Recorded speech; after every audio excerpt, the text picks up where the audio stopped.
Assalamualaikum warahmatullahi wabarakatuh. Halo, perkenalkan nama saya Alvita. Saya mahasiswi IAIN Syekh Abdul Rahman Siddiq Bangka Belitung, Fakultas Tarbiyah Prodi Bimbingan dan Konseling Pendidikan Islam. Saya dari kelas 2B dengan NIM 2215047. Di sini saya akan membuat video pembelajaran untuk memenuhi tugas UTS pada mata kuliah Teori-teori Kepribadian, dosen pengampu Ibu Miska Zulfa SPDI MA. Di sini saya akan membahas materi dengan judul konsep dasar teori-teori kepribadian. Ada yang tahu apa itu kepribadian? Mari kita simak. Kepribadian suatu cara, ciri karakteristik, sifat dan gaya dalam diri manusia yang bersumber dalam bentukan-bentukan lingkungannya. Adapun bawaan sejak lahir. Kepribadian seperti cara berpikir, sifat, perilaku, karakter.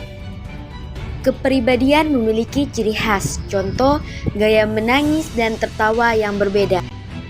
Tipe-tipe kepribadian manusia menurut psikologi ada 4. Yang pertama, koleris, tipe yang memiliki kepribadian semangat dan optimis, keras kepala, mudah marah, tidak sabaran, memiliki jiwa kepemimpinan, mudah beradaptasi, mandiri dan tegas. Yang kedua, melankolis, tipe kepribadian seseorang yang memiliki rasa khawatir atau overthinking, mudah menyerah terhadap sesuatu, sering meremehkan diri sendiri, sensitif, introvert, perfeksionis, penuh perhitungan, selalu terlihat murung. Kelebihan dari kepribadian melankolis yaitu seseorang yang kreatif. Yang ketiga, pragmatis, tipe seseorang yang tidak suka kekerasan dan ingin kedamaian.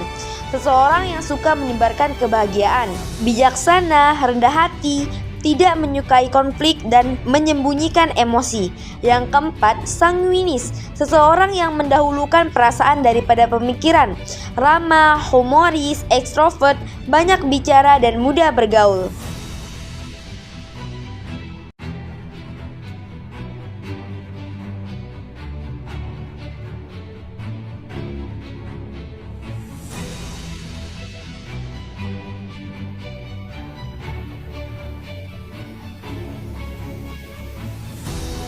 Tipe gaya kepribadian menurut Georgi ada 12.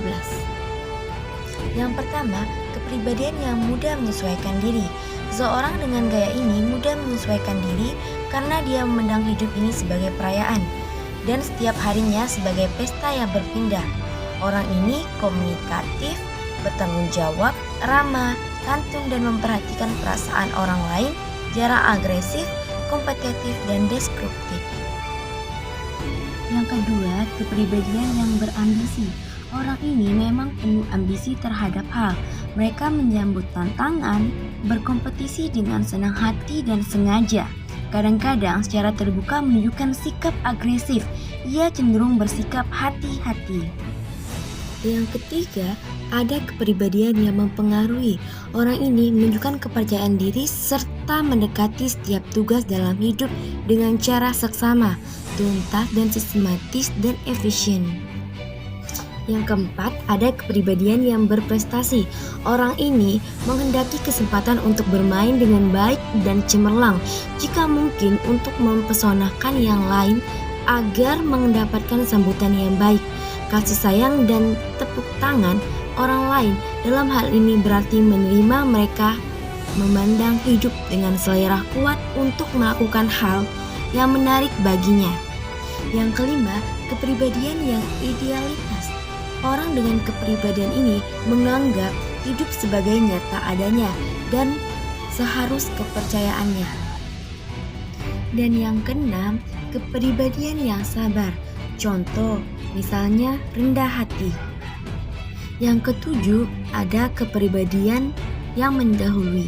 Ini terkait tentang masalah kualitas. Kedelapan, ada kepribadian perspektif, yang mana kepribadian ini orangnya cepat tanggap terhadap rasa sakit, bukan hanya dialami dia sendiri tetapi juga orang lain. Yang kesembilan, ada kepribadian yang peka. Orang dengan kepribadian ini mengerti dan memahami satu sama lain. Juga kepribadian yang introspeksi diri. Yang ke-10, ada kepribadian yang berketetapan. Misalnya seperti kebenaran, tanggung jawab, dan penghormatan. Yang ke-11, kepribadian yang ulet, orang yang memandang suatu hidup sebagai perjalanan. Yang ke-12, yaitu ada kepribadian yang berhati-hati. Seperti misalnya, saat dia berbicara, dia sangat berhati-hati, takut orang yang dia ajak bicara tersinggung. Dia juga orang yang terorganisasi tentang pekerjaan, sekolah, orang tua, dan lain-lain. Teori-teori psikologi kepribadian. Yang pertama, teori humanistik. Manusia memiliki kebebasan dalam memilih kebebasan hidupnya.